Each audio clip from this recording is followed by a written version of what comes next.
Hey, what's going on, people? So I want to make this video for the first-time shooters out there, first-time concealed carry people out there, and try to give you a couple of tips that I've learned.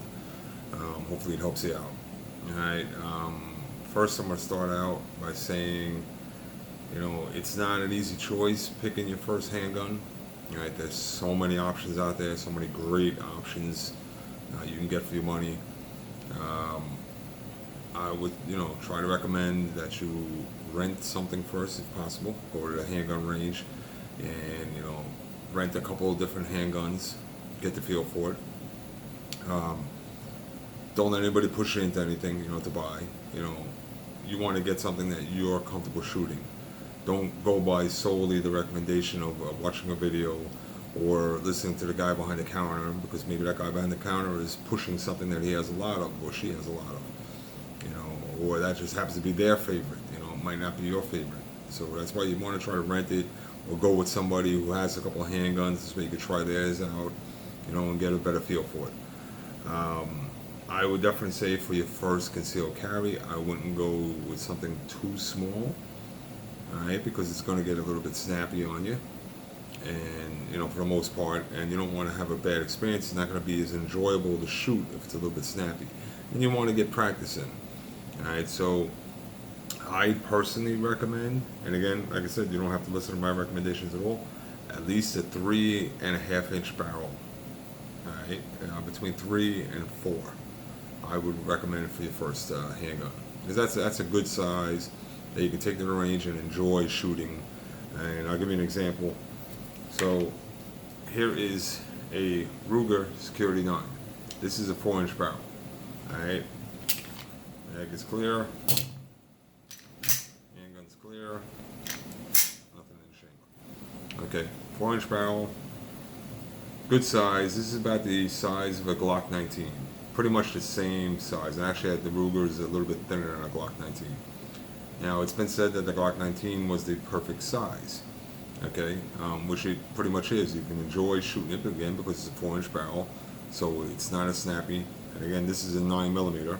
I'll get into the cartridge size in a second. All right. If you can get a good solid grip on it, as you can see, all my fingers and hand is wrapped around it. It fills the hand good. All right. This particular one, the Ruger Security 9, has the U sight, kind of like the Glock 19. All right. But the Glock 19 costs over $500. Right.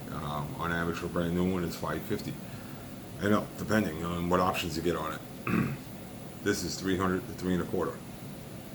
Both very reliable. Both have great warranties to it. Ruger backs everything up for life. Of the handgun. So this is the size I would recommend, or something like, just take the mag out of this H&K VP9. Okay, this is a 3.6-inch barrel. Now it's a little bit shorter.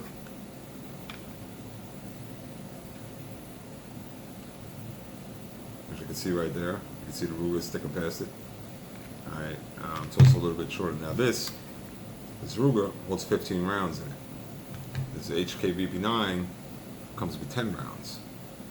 Alright. My SIG P365 comes with 10 rounds, and it's pretty much a heck of a lot smaller than both of them. But it's a little bit harder to shoot because it's a little bit more snappy. Alright, now, as far as the ammo choices go, or what size, what caliber handgun to get, I personally recommend a 9mm because it's everywhere. And God forbid, the shit does hit the fan someday, and you need your handguns. You could pretty much, everywhere it is 9mm.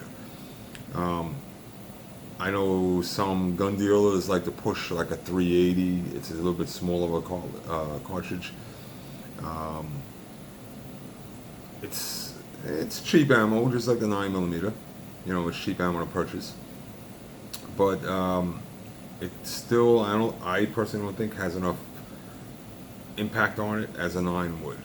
Alright, the 9 has so many choices on it. You can go all the way up to 147 grain. I don't want to confuse it by giving you all these different grains and everything, but A 9mm is good. It's cheap enough that you can, you can go to Walmart and buy it and spend $20 or $30 on a box of 100 rounds, and not break the bank, and still go enjoy yourself at the range. Where, if you get into like a 45 or 40, now the price is going up a lot more, as far as how much the ammo costs.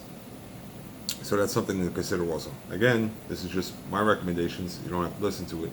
Just passing a couple things on to you. Ladies, again, don't let anybody talk you into buying whatever gun. Go feel it, go try it. Don't even let your husband or your boyfriend say, this is what you should get. You know what? Let them recommend whatever, and then you go try it and see if you're comfortable shooting it. My wife, she actually likes this. Okay, it's easier for her to shoot. Now it's a little bit heavier than something this size. Okay, it's not quite as heavy as a 1911. All right, that's a little bit too heavy for her, where she gets a couple rounds off, and she starts to get tired. But this is a good weight, a good size. All right, she shoots accurate when she's shooting something this size. All right, and it's not too heavy that she can't carry it, and it's not too big that she can't conceal it if she wants to conceal it. Okay, so again, just a couple quick recommendations. Try to go with somebody that knows what they're doing. To the range, just if you can. Guys, if you see a woman out there at the range, don't be dicks. All right, don't be trying to hit on them, and make them feel uncomfortable where they're not going to go back to the range. And let me tell you this: the more women that actually get into shooting, it's better all around for everybody. All right, because that's one less person out there protesting against guns. Okay, so you want to make whoever goes there, women, men, whoever's going to the range, feel comfortable, and welcome, so they come back and they enjoy it, and then they have something to protect themselves and their family. All right, if you see somebody needs help them out. When I go to the range, they always ask me, if there's a new shooter that's near me, they ask me, hey, do you mind keeping an eye out and helping them out if they have, if they need some help? And I'm like, yeah, no problem.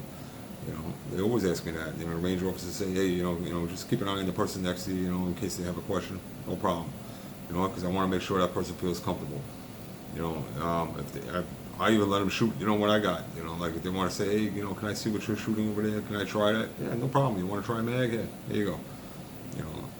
I don't care. Like I said, I want them to feel comfortable about it and enjoy it, as a sport, and enjoy it.